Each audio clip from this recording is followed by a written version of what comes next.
Panama Papers, document aux révélations scandaleuses par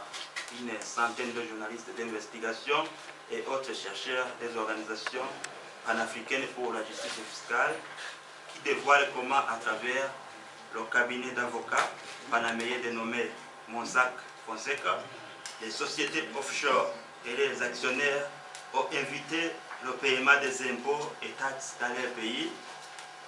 L'initiative citoyenne pour l'environnement et le développement durable décide ainsi qu'il faudrait saluer encore une fois ce travail louable des journalistes et chercheurs, réitérer son engagement de travail avec toutes les parties prenantes nationales et internationales pour combattre l'injustice fiscale et les flux financiers illicites en provenance d'Afrique. Lancer un appel vibrant à toutes les parties prenantes, notamment le gouvernement du Burundi, à financer une enquête indépendante pour voir si l'État ne serait pas en train de perdre de l'argent par les flux financiers illicites, évasion ou fraude fiscale, exonération fiscale inutile ou autres pratiques fiscales nuisibles effectuées par les sociétés offshore. Nous profitons de cette occasion pour reconnaître les efforts du gouvernement burundais à s'autofinancer, à combattre la corruption sous toutes ses formes et saluons la récente mise en garde du président de la République,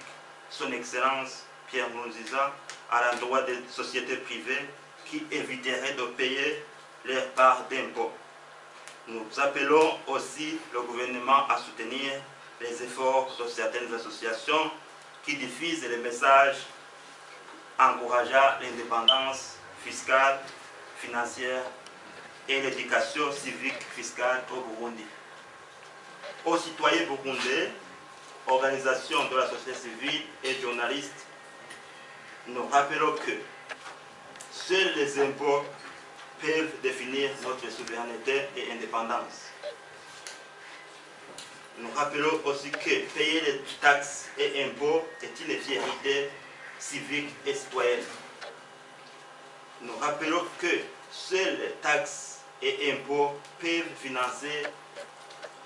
efficacement le développement du pays et les aides étrangères seraient parfois un cadeau empoisonné. On ne peut rien attendre à retour car on n'a pas rempli certaines obligations fiscales,